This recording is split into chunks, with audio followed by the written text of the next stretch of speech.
நன்றாக சொல்லப்பட்டிருக்கு. ராமாயணம் அப்படின்னா வால்மீகி மகர்ஷி ஞாபகத்துக்கு வரார். மகாபாரதம் அப்படின்னா வியாசாச்சாரியார். அது மாதிரி வேதம் அப்படின்னா யாராலையும் எழுதப்படாது, அபௌருஷேயம் என்று பெயர் வேதத்துக்கு சம்ஸ்கிருதத்துல. அதனால சாஸ்திரங்கள் என்ன சொல்றதுன்னா பகவானுடைய மூச்சு காற்று, எஸ்ய நிஸ்வசிதம் வேதாஹா என்று பகவானுடைய மூச்சு காற்று அப்படிங்கிறதுனாலேயே அதன் தனி மகத்துவம். அதனால்தான் வேதத்தை காப்பாற்றுறதுக்காக அவ்வளவு சிரமப்பட்டிருக்கா மகான்கள்லாம். நம்ம இன்னைக்கும் பார்க்கிறோம், தஞ்சாவூர், மதுரை, ஸ்ரீரங்கம் போன்ற பெரிய பெரிய க்ஷேத்திரங்களை பார்க்கிறோம். எவ்வளவு கோவில்களை கட்டியிருக்கா மகாராஜாக்கள். அத மாதிரி மகாராஜாக்கள் வேதத்திற்கு ஒரு கோவில் கட்ட முடியாதான்னு, ஆனா ஏன் கட்டல? கோவில காப்பாற்றப்படுற மாதிரி வேதத்தை ஒரு கல்லுலையோ இல்ல இப்ப இருக்கக்கூடிய நியூ டெக்னாலஜி மூலமா பார்த்தோம்னா சிடியாகவோ பென்ட்ரைவாகவோ வேதத்தை காப்பாற்ற முடியாது. வேதம் அப்படிங்கிறது குரு சிஷ்ய பரம்பரையிலேயே வரக்கூடியது வேதம். அதனால அந்த காலத்து ராஜாக்கள் எல்லாரையும் பார்த்தோம்னா மகாதானபுரம், அதே மாதிரி முஷிரி அப்படிங்கிறது இன்னைக்கு நிறைய கணக்கெடுத்து பார்க்கலாம். பெரிய பெரிய கிராமங்களை அக்ரஹாரமாக அமைச்சு அத எல்லாருக்கும் தானம் பண்ணி பிராமணோத்தமர்கள் எல்லாரையும் அங்க வாழ வச்சு ராஜாக்கள் அப்படி காப்பாத்தினது அப்படிங்கிறது இன்னைக்கு நம்ம ஹிஸ்டரி எடுத்து பார்த்தோம்னா தெரியாது.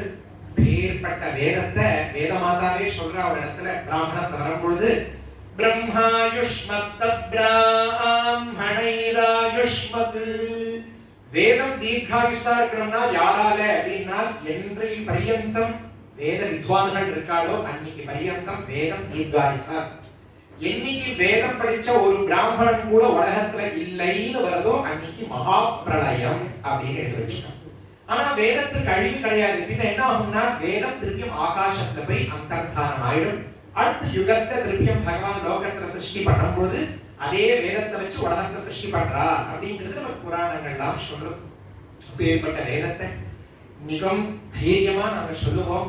எத்திர எத்திர ரகுநாத கீர்த்தனம் தத்ர தத்ர கிருத மஸ்தகாஞ்சலின்னு நம்ம சொல்லிட்டு இருக்கோம். எங்கெல்லாம் ராமர் இருக்காரோ அந்த இடத்த ஆஞ்சநேயர் கையை கூப்பிட்டு கண்ணால தாரதாரியா தண்ணீர் வடிவிட்டு அப்படியே உட்காந்துருக்கோம்னு சொல்ற மாதிரி இன்னைக்கு எத்திர எத்திர கனபாட்டி கீர்த்தனம் தத்ர தத்ர குரு சந்திரசேகரன் சொல்றபடியாக இன்னைக்கு எவ்வளவு வேத வித்வான்கள் இருக்காலும் அதுக்கு மூல காரணம் நம்ம காஞ்சி பரமாச்சாரியார். தன்னுடைய மூச்சு காற்று முழுக்க 100 வயசு காலம் அவர் வேதத்திற்காகவே சமர்ப்பணம் பண்ணப்பட்டவர். அவரை நினைக்காத ஒரு க்ஷணம் இருக்க முடியாது. இன்னைக்கு ஓரளவு நம்ம தீர்த்தம் குடிக்கிறோம்னா அதுக்கு மூல காரணம் மகாபெரிவா.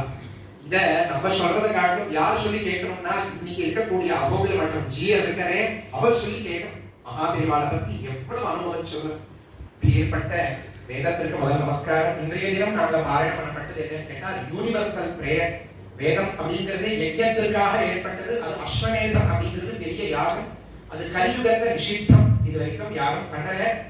ஆனா ஹிஸ்டரி எடுத்து பார்த்தோம்னா கடைசியாக அஸ்வமேத யாகம் யார் பண்ணியிருக்காங்கன்னா சமுத்திரகுப்த மகாராஜா தான் கடைசியா பண்ணியிருக்கா. அதற்கப்புறம் இந்த அஸ்வமேத யாகம் எங்கேயும் நடக்கல.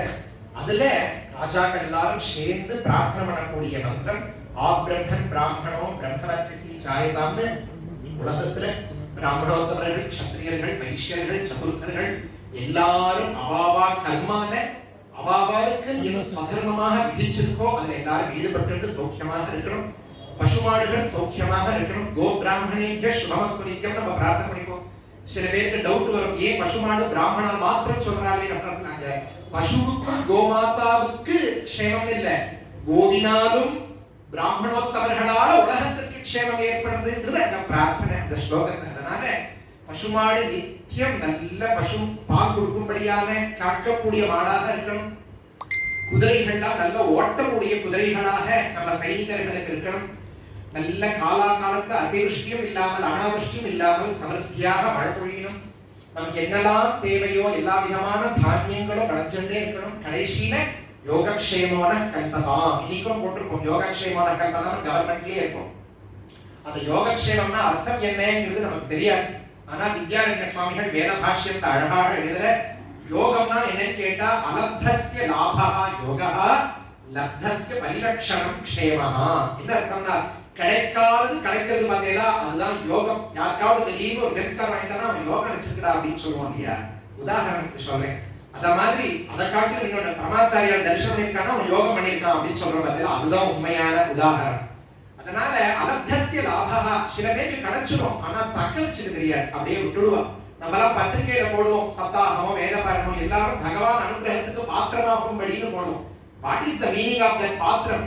நம்மளுடைய ஹிருதயம் இருக்கே, மனசுங்கிறது தான் பாத்திரம். அத மேல் நோக்கி இருக்கணுமா. ஆனா சாதாரணமா எல்லாருக்கும் கீழ் நோக்கி இருக்கும், கீழ் சிந்தனையிலே போகும். பரமாச்சாரியர் எப்படி வாழ்ந்தான்னு கேட்டா ஹை திங்கிங் சிம்பிள் லிவிங்கா இருந்தா. இன்னைக்கு மாறி போயிடுச்சுன்னா சிம்பிள் திங்கிங் ஹை லிவிங்கா இருக்கு. அப்போ அந்த பாத்திரம் ஆக முடியாது. அப்போ நம்மளுடைய மனசை மேல் நோக்கி வச்சோம்.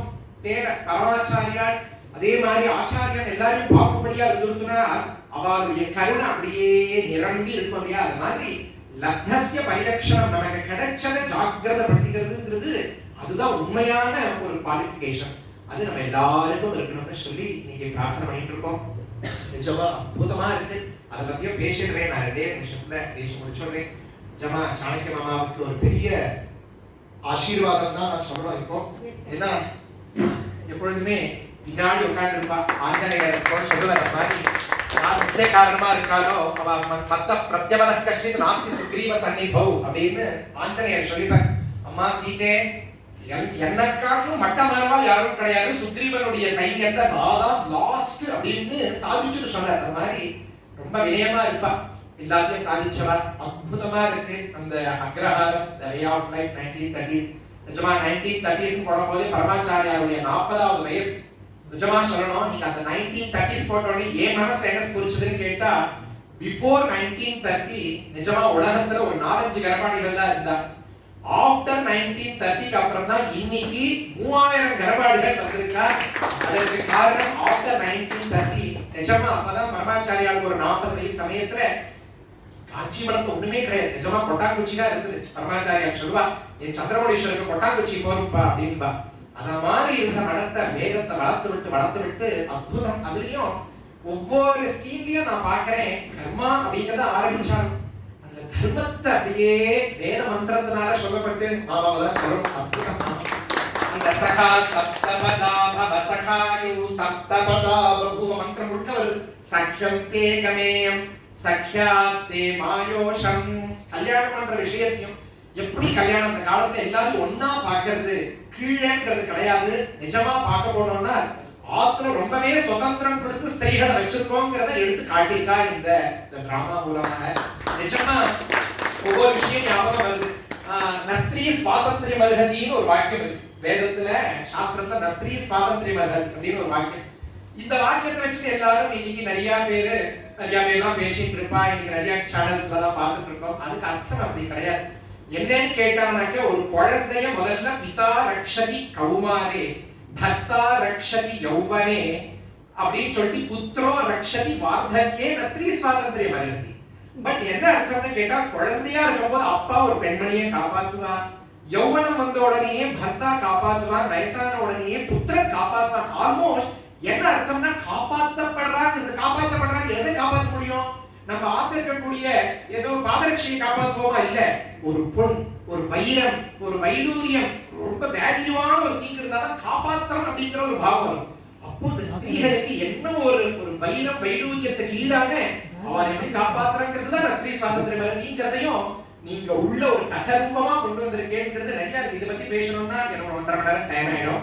ஆனா சில விஷயங்கள் நான் எடுத்துட்டு இருக்கேன். ஆனா ஆச்சாரியாரை பிரார்த்தனை பண்ணிக்கிறேன், இன்னும் மேல மேல மேல மேல அபிவிருத்தியாய். கணேஷ் அம்மா உபன்யாசத்தையும் கேட்டேன், ரொம்ப அழகா பண்ணியிருக்காரு இதை பத்தி.